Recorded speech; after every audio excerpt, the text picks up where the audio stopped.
요한복음 7장. 그 후 예수님은 갈릴리 지방에서만 다니시고 유대 지방에는 다니고 싶어 하지 않으셨다. 이것은 유대인들이 자기를 죽이려고 했기 때문이었다.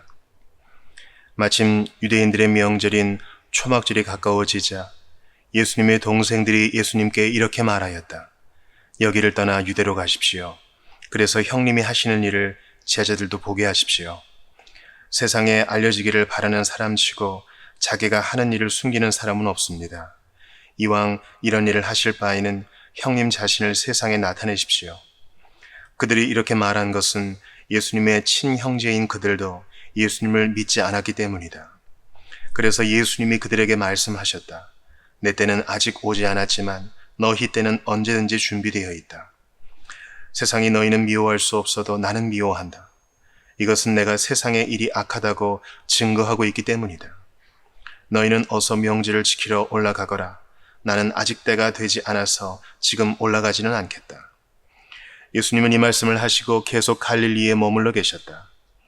동생들이 명절을 지키러 올라간 후에 예수님도 올라가셨으나 사람들의 눈에 띄지 않게 몰래 가셨다. 명절이 되자 유대인 지도자들은 예수님이 어디 있느냐고 물으며 찾아다녔다.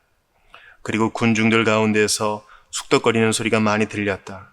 어떤 사람은 그는 좋은 사람이다 하였고 또 어떤 사람은 아니야, 그는 백성을 속이고 있어 하였다.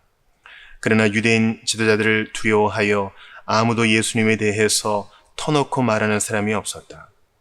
명절 기간이 거의 절반쯤 지났을 때 예수님은 성전으로 올라가 가르치기 시작하셨다. 그러자 유대인 지도자들은 제대로 공부한 사람도 아닌데 어떻게 저렇게 많은 것을 알고 있을까 하고 말하며 신기하게 여겼다.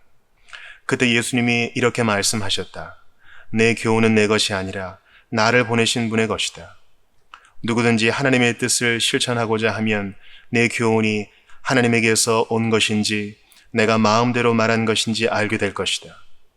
자기 마음대로 말하는 사람은 자신의 영광만을 추구하지만 자기를 보내신 분의 영광을 위해 일하는 사람은 진실한 사람이다. 그런 사람에게는 거짓이 있을 수 없다. 모세가 너희에게 율법을 주지 않았느냐? 너희는 한 사람도 그 율법을 지키지 않으면서 왜 나를 죽이려 하느냐? 이 말에 군중들이 당신은 귀신이 들렸소. 누가 당신을 죽이려 한단 말이요? 하고 대답하자 예수님이 다시 말씀하셨다. 내가 안식일에 한 가지 기적을 행했다고 너희는 모두 놀라고 있다. 모세가 너희에게 할례를 주었다는 이유로 사실 할례는 모세에게서 나온 것이 아니라 너희 옛 조상들에게서 시작된 것이지만 너희는 안식일에도 할례를 베풀고 있다. 모세의 율법을 어기지 않으려고 안식일에도 사람이 할례를 받는데 내가 안식일에 아픈 사람을 완전하게 고쳐주었다고 너희가 내게 화를 내느냐? 겉모양만 보고 판단하지 말고 올바른 표준으로 판단하라. 그때 어떤 예루살렘 사람들이 이렇게 말하였다. 이 사람은 당국에서 죽이려고 하는 사람이 아니냐? 이 사람이 터놓고 말해도 그들이 말 한마디 못하는 것을 보니 지도자들도 이 사람을 진짜 그리스도로 알고 있는 것이 아닐까? 그러나 그리스도가 오실 때는 어디서 오실지 아무도 모른다고 했는데 우리는 이 사람이 난 곳을 알고 있지 않은가? 그때 성전에서 가르치고 계시던 예수님이 큰 소리로 말씀하셨다. 그렇다. 너희는 나를 알고 또 내가 어디서 온 것도 알고 있다. 그러나 나는 내 마음대로 온 것이 아니다. 나를 보내신 분이 따로 계신다. 그분은 참되신 분이시다. 너희는 그분을 모르지만 나는 알고 있다. 이것은 내가 그분에게서 왔고 그분은 나를 보내셨기 때문이다. 그 말을 듣고 유대인 지도자들이 예수님을 잡으려고 하였으나 한 사람도 그분에게 손을 대지 못한 것은 아직 그분의 때가 되지 않았기 때문이었다. 군중들 가운데 많은 사람들이 예수님을 믿고 이렇게 말하였다. 그리스도께서 오신다고 해도 이분이 행하신 것만큼 많은 기적을 베푸실 수 있겠는가? 바리새파 사람들은 군중들이 예수님에 대하여 수군거리는 소리를 들었다. 그래서 그들과 대제사장들은 예수님을 잡아오라고 성전 경비병들을 보냈다. 그때 예수님은 내가 조금만 더 너희와 함께 있다가 나를 보내신 분에게 돌아간다.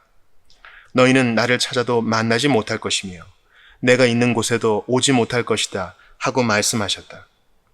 그러자 유대인 지도자들이 서로 말하였다. 이 사람이 어디로 가기에 자기를 찾지 못할 것이라고 하는가? 그리스에 흩어져 사는 유대인들에게 가서 그리스 사람들을 가르치겠다는 건가? 우리가 찾아도 만나지 못하고 또 그가 있는 곳에는 우리가 갈 수도 없다니 도대체 그 말이 무슨 뜻일까? 축제 분위기가 절정에 달한 명절 마지막 날에 예수님은 서서 이렇게 외치셨다. 누구든지 목마른 사람은 다 나에게 와서 마셔라. 나를 믿는 사람은 성경 말씀대로 그 마음속에서 생수의 강이 흘러나올 것이다. 이것은 예수님을 믿는 사람들이 앞으로 받을 성령에 대하여 하신 말씀이었다.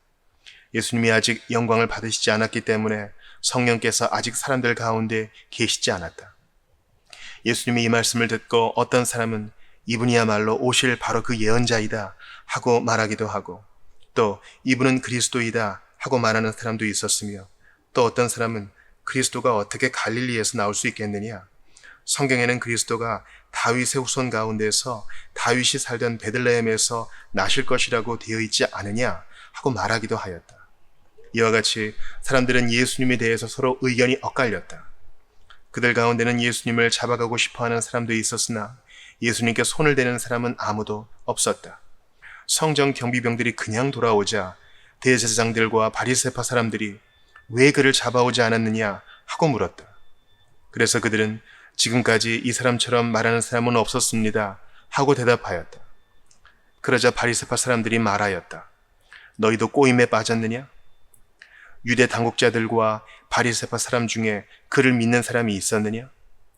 율법을 모르는 이 군중들은 저주받은 자들이다. 그때 그곳에 있던 한 바리새파 사람, 곧 전에 예수님께 찾아간 일이 있던 니고데모가 우리 율법에는 사람을 판결하기 전에 먼저 그 사람의 말을 들어보고 그가 한 일을 알아보도록 되어 있지 않소 하자, 그들은 당신도 갈릴리 사람이요? 성경을 찾아보시오. 갈릴리에서 예언자가 나온다는 말이 어디 있어? 하고 쏘아붙였다. 그러고서 사람들은 모두 자기 집으로 돌아갔다.